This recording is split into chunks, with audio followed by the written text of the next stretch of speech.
કેમ છો મિત્રો? નમસ્કાર. આજે આપણે કલ્પ એજ્યુકેશનમાં વર્ગ કઈ રીતના કરવો, 1 થી 99 સંખ્યામાં કઈ રીતના એનો વર્ગ કરવો તે બાબતે તમને હું વિગતવાર સમજાવીશ. બિલકુલ શોર્ટ ટેકનિક છે. આપણે વિધિન 30 સેકન્ડમાં કોઈ પણ 1 થી 99 સંખ્યાનો વર્ગ કરી શકીએ છીએ. તો કઈ રીતના કરવો તે બાબતે તમને હું વિસ્તૃત માહિતી આપી. તો ચાલો સૌપ્રથમ હું એક એક્ઝામ્પલ લઉં છું કે 26નો વર્ગ. 26નો વર્ગ કઈ રીતના કરવો એ બાબતે તમને હું માહિતી આપી. તો આમાં સ્ટેપ છે, કઈ રીતના સ્ટેપ છે તે પણ આપણે ચલો સમજી લઈએ. કે 26ના વર્ગમાં સૌથી પહેલાં આપણે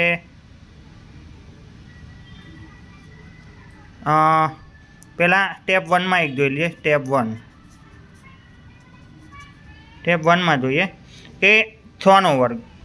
6નો વર્ગ કરીએ તો 6નો વર્ગ કેટલો થશે? તો કે 36. બરાબર.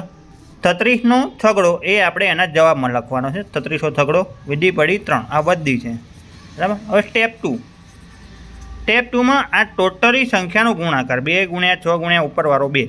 બરાબર. સ્ટેપ 2માં તો 2 × 6 × 2 ઇઝ ઇક્વલ ટુ 6 દુ 12, 12 દુ 24. અને ઉપરની પેલી વધી આપણી 3 પડી છે એટલે કુલ થશે 27. 27નો સાતડો અને વધી પડી 2. આ વધીમાં લઈ દઈએ. ઓકે. અને સ્ટેપ 3. સ્ટેપ 3માં છેલ્લી જે સંખ્યા છે 2 ડિજિટ છે એ 2નો વર્ગ કરો. બરાબર. એટલે 2નો વર્ગ કેટલો થશે? 4. અને પેલી વધી આપણી કેટલી પડી હતી? 2. બરાબર. તો 4 ને 2 કેટલા થશે? 6. તો 676.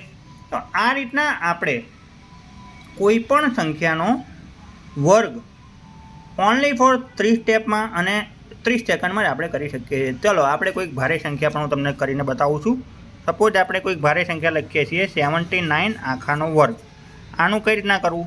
તો સૌથી પહેલાં 9નો વર્ગ. 9નો વર્ગ કરો. 9નો વર્ગ 81.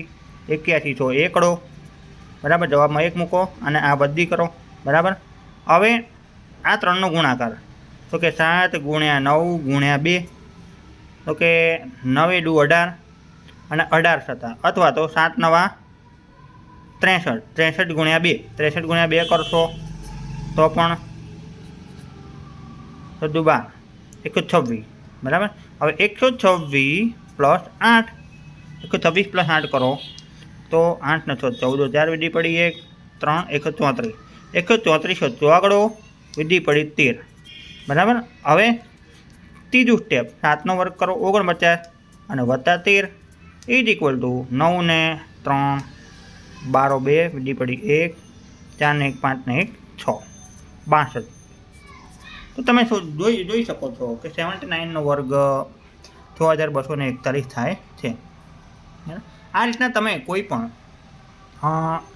1 થી 99 સુધીના કોઈ પણ વર્ગ તમે સહેલાઈથી ફટાફટ તમે કરી શકો છો.